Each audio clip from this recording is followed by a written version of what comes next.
So today I'm going to show you how to do the manual controls in Shoot. So first we'll just switch over to the Shoot camera. So we tap on the screen in Shoot. And up here is the manual controls. So we tap on there. So first you've got zoom, and then we've got ISO and shutter speed. That's what ISO and S are. And you see that's moving up and down. It's in automatic mode, so it's sort of just adjusting itself away. If we pull the ISO up, the image gets brighter. Down, it gets darker. That's basically the sensitivity of the sensor. And then shutter speed is a bit more interesting, and you can come to a high shutter speed and you start to see a bit of strobing, that kind of thing. If we come to a low shutter speed, and this is 1/4, so it's a 1/4 of a second exposure time. If we sort of reduce the sensitivity of the film, so now we can sort of have it looking the same as it was before, but with this crazy low shutter speed. Now at any time you can use that little reset arrow, or you can double tap. I'll just press this button and that's going to put us back to normal. The shutter speed, if you are on 60 frames a second, will go up to 60 frames a second. Another example of the use of shutter speed is, so some lighting is strobing at sort of 50 hertz, 50 times a second, it's sort of doing something, or 60 times a second. Because I haven't got any lighting that does that here, I do have this thing, so I can show you. If we put it on this nice sort of colourful mode, you can see it sort of flickering a bit, and if we put the shutter speed like right down, you can actually see it sort of refreshing itself. You can see we're sort of phasing in and out, and we can adjust this shutter speed until we get something that we like.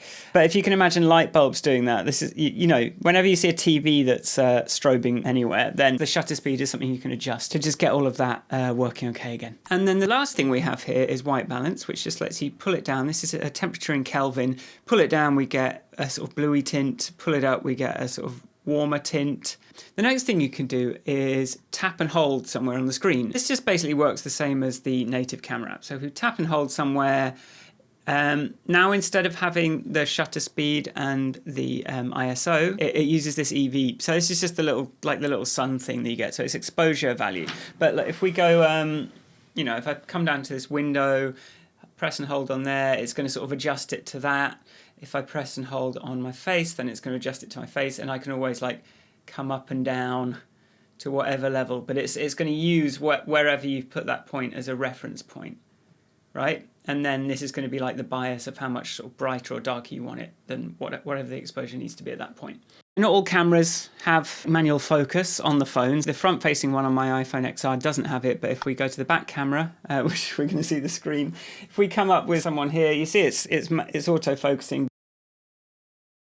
If we take this focus, we can take control of it. So say you've adjusted your ISO a little bit and your shutter speed, and you've done your white balance. You don't want to like reset everything.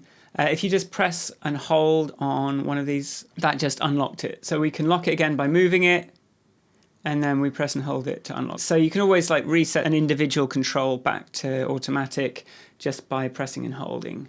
So let's say you've fine-tuned your camera controls to some level. You don't really want to have to do that every time.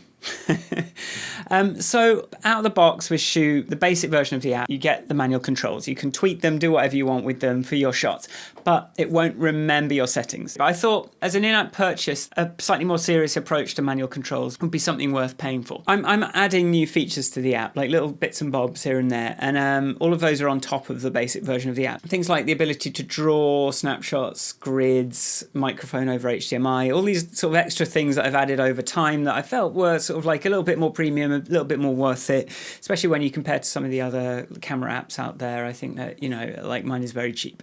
But the latest one that I've added is a new feature that will let you create presets of your camera settings, and it will also make it so that the phone remembers what the preset, how you had it set up the last time you launched the app when you start it up. So if we just go try Shoot Pro, I'm going to say I want a year of premium updates because the price is good. Confirm that. That's going to now unlock all of those features and any new ones that I make in the next year, or if you just leave it running the next, you know, as long as you keep it running. And then we now have some extra stuff. What we've got now up here is a new button here above the reload thing. And that is the manual preset. So if we just pop this out, it'll just say use controls to make a preset. And all that means is, okay, let's say we want some crazy shutter speed, slowness, and pull down the ISO, got that looking nice, and we want the white balance to be, I don't know, a bit warmer. and we've got this nice sort of blurry ooh, and then we just tap save there, and now that is available next time. So here we go.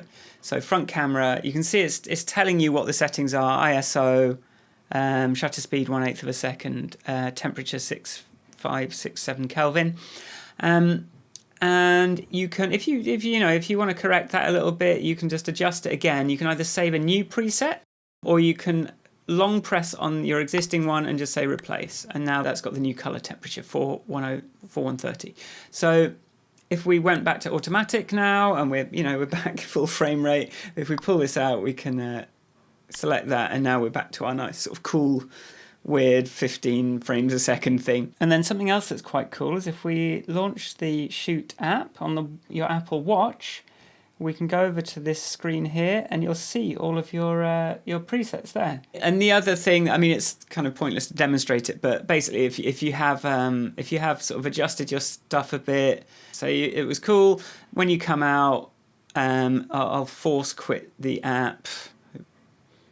I'll come back into it, and you see it's back how I left it, which wouldn't be the case if we didn't have Shoot Pro unlocked. If you do have any questions, feel free to give me a shout. Come to squares.tv. We've got Discord. I'm on Twitter at Michael Forrest. I've got all these places. I'm trying to be as available as possible because I really want to just work on this app and make it as good as it can be. Take care. Bye.